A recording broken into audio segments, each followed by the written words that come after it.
Philippines surpasses the 200,000 mark in coronavirus cases. As of Wednesday, August 26, there are now a total of 202,361 coronavirus cases in the country. It is a big jump from Tuesday, August 25, because of a single-day 5,277 increase. Quezon City, the largest city in epicenter Metro Manila, reaches a grim milestone with its coronavirus cases breaching the 20,000 mark. As of Tuesday, the city has 20,007 cases. With unprecedented months-long lockdown measures and the uncertainty brought about by the pandemic, the National Center for Mental Health reports over 5,000 calls were made to its hotline since March. Health Undersecretary Maria Rosario Vergeri says out of over 9,400 served by the hotline since May 2019, more than half of the calls were made from March to August 2020, or the period the country's been on lockdown. Meanwhile, pharma giant AstraZeneca on Tuesday says it already started a clinical trial of a drug designed to both prevent infection and treat people with COVID-19. The drug known as AZD7442 is being tested in volunteers. Results from the trial are expected by the end of 2020.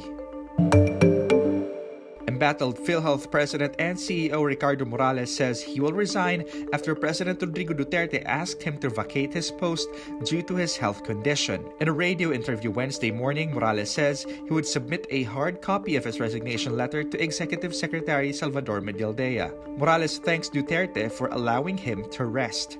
Morales is undergoing treatment for cancer and has been on medical leave. Duterte appointed Morales, a retired Army general, to PhilHealth in June 2019 to flush out corruption in the state agency. Also resigning is PhilHealth Senior Vice President Rodolfo del Rosario Jr., who resigned effective August 24. Del Rosario is one of the four of the so-called mafia in PhilHealth who allegedly ran fraudulent schemes and lined their pockets with at least 15 billion pesos. Meanwhile, the Senate Blue Ribbon Committee also recommends the filing of charges against three former officials of the Aquino administration over their alleged use of 10.6 billion pesos intended for PhilHealth's senior citizen members. Senator Richard Gordon says former Health Secretary Janet Garin, former Budget Secretary Butch Abad, and former PhilHealth President Alexander Padilla diverted the fund to other projects that failed to deliver. Gordon adds the former officials might have diverted the funds to electoral campaigns in May 2016. Gordon also shows a video of a lap dance at a party held at a PhilHealth regional office, which formed part of the Senate Blue Ribbon Committee's findings from its probe into anomalies in August 2019. Malacanang tries to downplay President Rodrigo Duterte's claim that his doctor told him to stop drinking liquor because his Barrett's esophagus was nearing stage 1 cancer. Presidential spokesperson Harry Roque says this medical warning was given to Duterte even before he became president. Back in October 2018, Duterte admitted drinking before going to bed. I was told to stop drinking years ago. But of late, bumalik kasi ako.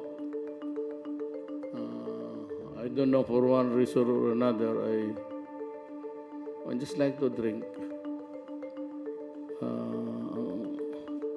Brandy boy ako eh. Ayan ang totoo. And before I sleep, even if I'm alone, nagti-3 shots ako bago matulog. Duterte claimed then that the growth in his esophagus was not cancerous. It's not clear if Duterte has already stopped drinking, but Roque insists the president will inform the public if he has a serious illness. Roque adds Duterte's virtual public appearances should be enough to quell rumors. Since his State of the Nation address on July 27, the public has not seen live and unedited footage of the president. The president has also not returned from his hometown of Davao City for 3 weeks, the longest he has been away from Malacanang. Filipino Catholic leader Archbishop Oscar Cruz dies of COVID-19 on Wednesday, August 26. He was 85. Cruz is known for not sparing any president from criticism. Most recently, Joseph Estrada, Gloria Macapagal Arroyo, Benigno Aquino, and Rodrigo Duterte. Senator Panfilo Lacson calls the Archbishop, quote, a dear friend who loved our country next to God. Activist leader Renato Reyes says he remembers how Cruz did not shy away from mass actions, especially after 2004. mentor during the critical years of the Arroyo regime. He recalls too that Cruz joined an impeachment complaint against former President Aquino over alleged fund irregularities. In a 2012 interview, Cruz told Rappler he regretted supporting the People Power revolt that put Aquino's mother, Corazon, in power. He said the aftermath of the 1986 revolt was a very good opportunity for the Philippines to come out. Then, he mimicked the sound of a deflating balloon to describe what had happened since then. Let's talk about EDSA. Do you regret taking part Yes. in that? Because after that, we know what happened. More recently, Cruz said Duterte is worse than a dictator. Cruz is also remembered for criticizing abuses within the Catholic Church itself, among them priests who sire children.